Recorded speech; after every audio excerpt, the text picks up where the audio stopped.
If you could give someone one piece of health advice, a random, what would it be? Number one bit of health advice. Number one would have to be, okay, it's mastering your sleep, I think. Yeah. I think, I'm looking at the camera, yeah. Sleep, if your sleep's fucked, you'll never heal from nothing, eh? Yeah. So if someone had a bad back and they're getting 5 hours sleep a night instead of 8, all I hear is that for millions of years of evolution, you're meant to get your 7 to 9, which I take as 8 hours sleep. And then you think you can take away 2 hours of that? That's a lot. That's like 30% of it. And think you're going to be alright? It's like cell turnover. You don't stand a chance. So your guts will be fucked, your mind will be fucked. I know it. When I used to bender, I used to think it was the drugs that made me feel like shit the next day. But then I started doing night shift and I realised, it was the sleep the whole time. Fully. So sleep. Yeah. When I had COVID, that was the biggest thing for me. I noticed was like, and I reckon my heart was kind of fucked because it was the heart rate variability was always down. If I trained too hard at night, I would sleep and I was like, my nervous system was jacked. Yeah. So I think if I had now, like I don't train at night, I train in the day, and my sleep's better, and my heart rate variability is always up. Yeah, well, my mate recently just started training later at night, and his sleep score, because we all look at the rings, his sleep score went to shit that night. He couldn't sleep.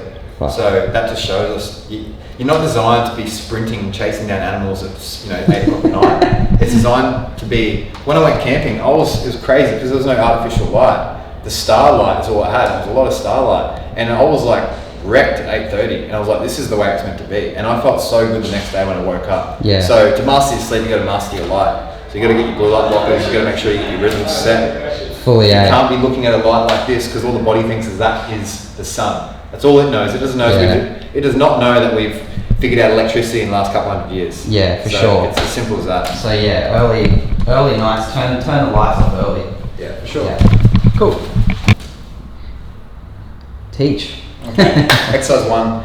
We're going to go over, I think they call it dynamic lunges. I just call it like a short step lunge, and just the mechanics of this in comparison to a normal lunge, right? So a normal lunge, you're just going to take a long step, always keeping the hips square, and then you're going to come back. What I like about these dynamic lunges is I use it with my clients. I teach every client this because it's like picking something up without doing like a deadlift. So if there's like a ball there, I can get my split stance more like I'm just taking a short step, hinge back, pick it up while keeping a neutral spine. It's very hard to hurt yourself with a neutral spine. Okay? If I go down here, my back flattens, that's when I hurt myself. Okay? You got to have a neutral spine so you can rotate better. It just shares the load like a suspension of a car. So basically, with the normal lunge, right? 3 planes of motion: sagittal, forward and back, frontal, side to side, and transverse, which is twisting. Right? 3D. So if I do a normal lunge and hinge over, pretty well sagittal, right? There's not really side to side stability. There's not really any twisting going on, and I'm just going forward and back. Okay, and that's fine. That's definitely how you want to learn, right? But just know how your weight things can change it. So if I pick up 2 weights right now and do the same thing, since it's an even weight, it's just 1 plane of motion, just forward and back. Okay. As soon as I'm up here with 1 weight, now it wants to pull my body to the side. So now I'm getting this lateral stability, which to the untrained person looks exactly the same. But for a professional athlete or someone that's real into movement, wants to be really strong, this sort of shit matters because now this whole side of my body is contracting when before it wasn't. And the cool thing about this, because that's 2 planes, right? This is sagittal, forward and back, frontal, side to side. But as soon as I hinge over, now it's transverse because this wants to twist me. So now I'm getting this rotational thing going on. I'm getting this side to side here, and I'm getting sagittal. So just know that, okay? So what we're going to start with is just letting the pendulum of the weight take you, okay? So I'm letting the pendulum of the weight take me. And if I was doing it without lunge, it would be, my bum will go back, I keep a neutral spine, and it'd be like a kettlebell swing, okay? But what we're going to do is split the stance. Basically, a little rule of thumb is as I step forward, the back foot's up like a tripod. And see the angle of my foot? It's always, imagine like the ground is here. That should be the angle. If it's up any higher, so it's sort of like a little bit weird, right? Any lower, it's a little bit weird. The force is different on the knee. But right here is neutral. And this lines up relatively the same. See, this knee and this knee is going to line up. I'm happy with about 1 inch of each other. If I go too flat though. See how it's like not the same, and I'm going to bring it and it feels short. So make sure you get the angle right and then line it up. And you would start just with, imagine the weights are doing this and I'm just doing the same thing, swinging back. You're swinging back into tension in this hamstring. There's got to be tension. I imagine the tension to be like a rope pulling my knee back to stop the left and right wobble. So it's not just glute and adductor that's stabilizing this, it's also the hamstrings that pull it back into that tension, which help that side to side wobble of the knee. So essential if you've got a knee injury, okay?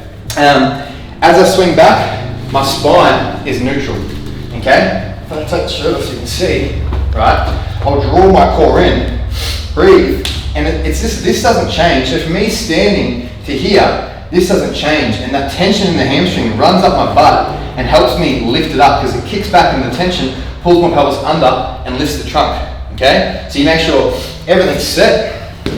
I've got 2 weights. You just set this position first and just hinge, hinge, hinge. The arm position is hanging in the socket. Don't let it slide off. If your rib angle goes down, the gravity of the humerus, the arm, slides off the glenoid, which is the socket, right? So if I'm vertical here, I get gravity compression that helps me stabilize.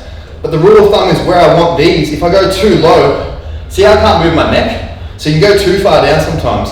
The rule of thumb I teach people, if I go too high, I can't move my neck. So you give it a little bit of slap, then my neck feels free. That's where I want it, okay? I don't want everything down all the time, okay? Because then your collarbone compresses, you get brachial plexus problems, rah, rah, rah. So here, core's on, charge your breath, swing. Okay? Neutral spine.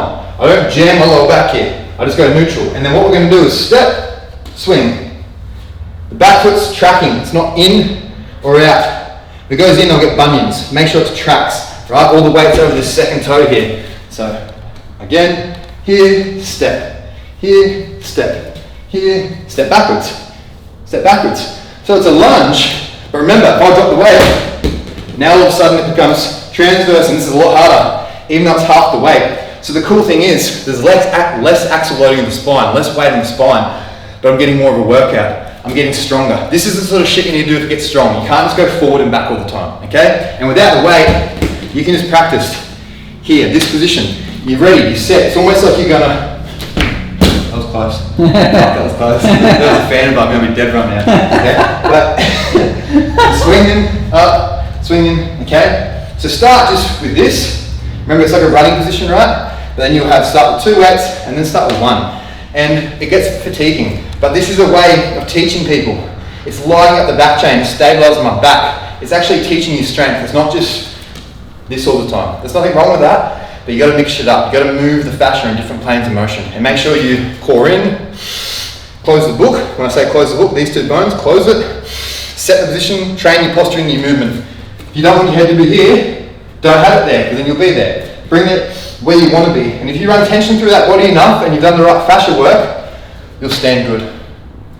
Yep. Alright, so Callan just showed you like a basic lunge and how to be in the right posture through that. Now I'm going to show you a bit more of an advanced, it's more like a strength exercise, right? Would you say? Yeah, it's like, I think it's just a long step, like you're hiking. Yeah. And it's just different, right? Yeah. Imagine being a footy player, you need to do a long step lunge. Yeah, exactly. And be stable through this lunge. So I'm just going to run you through a lunge forward and a lunge back, and then we're going to drop the bell and I'll show you a multi-directional lunge and just go through some pointers on that. So what we're going to do is we're going to do a long step lunge. So we're going to step out like this. I'll just do it without the bell now, like this. The most common thing is you'll see the knee come in and the knee come out, and the back foot won't be up on the toes, and you won't be centered over your body.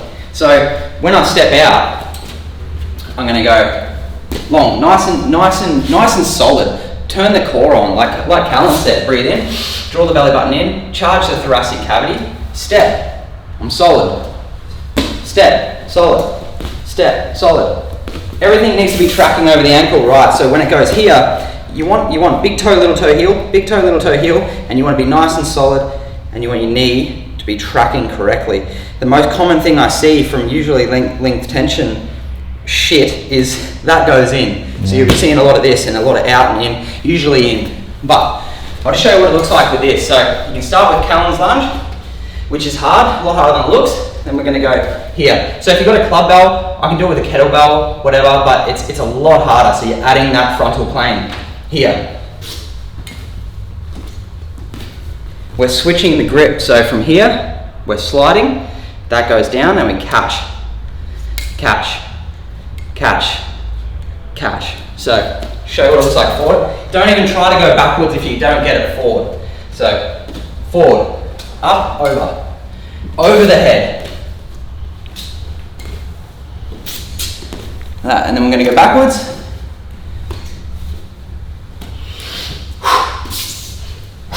Alright, so that's a club bell lunge. It's pretty advanced, but give it a go with something light, or even just try it with your hands first. Alright, multi-directional lunge straight from there. Same thing, same principle. So we're going to go forward. We're going to make sure it's a good lunge. Don't drop down everything, but make sure everything's nice and solid. Out. Then we're going to go on the 45 out. So we come out like this. A lot of people kind of get confused with their pelvis, so we turn in. We come out and back. Out on the 45, up on the toes, the knees dropped. Pretty much a lateral lunge. Then we go straight into the lateral lunge. We come out.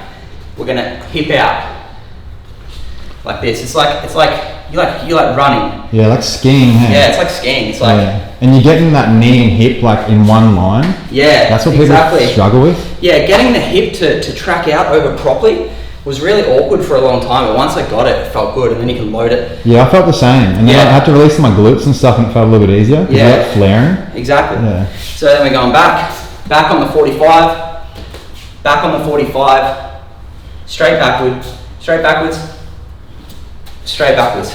Yeah. Notice how everything was like not going in or out. Yeah, and your pant line, your pit line was level the whole time. Yeah. No twisting. Yeah, so I'll just go through that once more. Go 1, 2, 45, 45, lateral, lateral. Go that side again, lateral. And I like to flare my hip, especially on that right side. But yeah, not for everyone. And then 45 back, 45 back. Get a kettlebell, put it in alternating hands to make it a bit more creative, but it's a hard exercise, and I'll get the heart rate up. Enjoy. She's focused.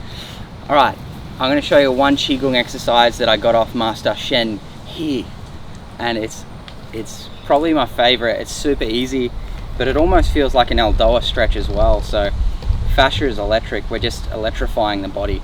So what we do is we breathe in, and we just put our hands out like this, almost like a duck, and we pull our fingers up towards our ears, and that is hard enough, you know.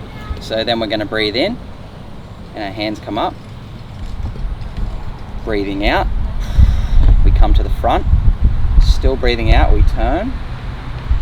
Then on the inhale, we turn. Hands turn, and our hands start to cross over like this, and they calmly come out into like a duck.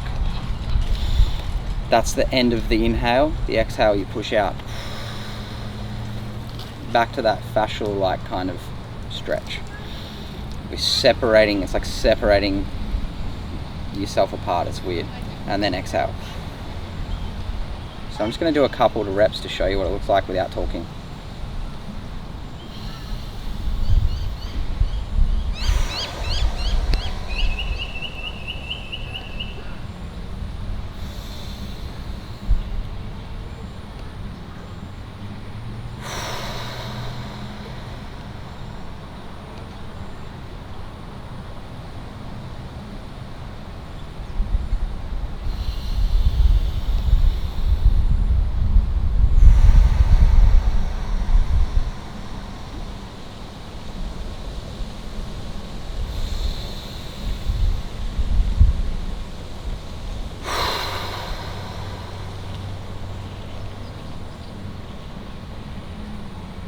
Down. I'll just run you through it once more with the breathing.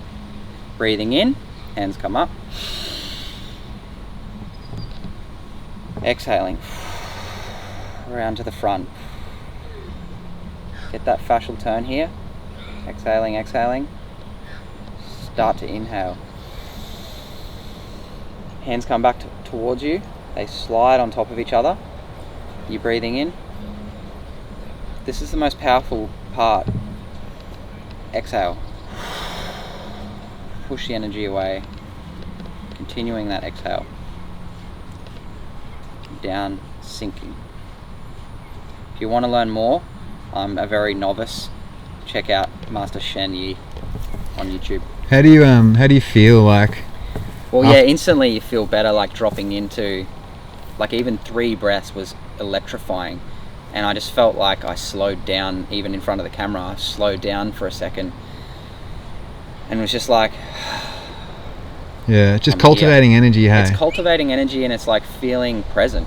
Like that's the whole purpose of life, is to feel present where you are. It's so easy to get caught up in the future, and I don't know, I find there's nothing better than grounding yourself in earth and doing even just like do that for 5 minutes, and I promise you it's so much harder than it looks. Like my everything's like, if I was to be completely still, I can just feel energy in my fingertips. You know, I've got, you know, I hear about all this stuff like Aldoa stretching and all stretching and everything like that. It's just getting blood flow through the body and through the fascia, and that's why Tai Chi, I think, the most underrated thing in the world. Qigong, like just moving the body in different ways and getting the body to open up and finding sticking points in your body and bringing blood flow and energy and chi to that area. Yeah, just slowing the breath down, eh? It's just yin. Yeah, life force yin. energy. Like, I don't know about you, but if I enter a shopping center, I need to do this after or before, just so I can recultivate energy. It's hard. It's hard. You lose your energy a lot in life, and it's like a bank account you keep spending. So you got to put some stuff in. Cool.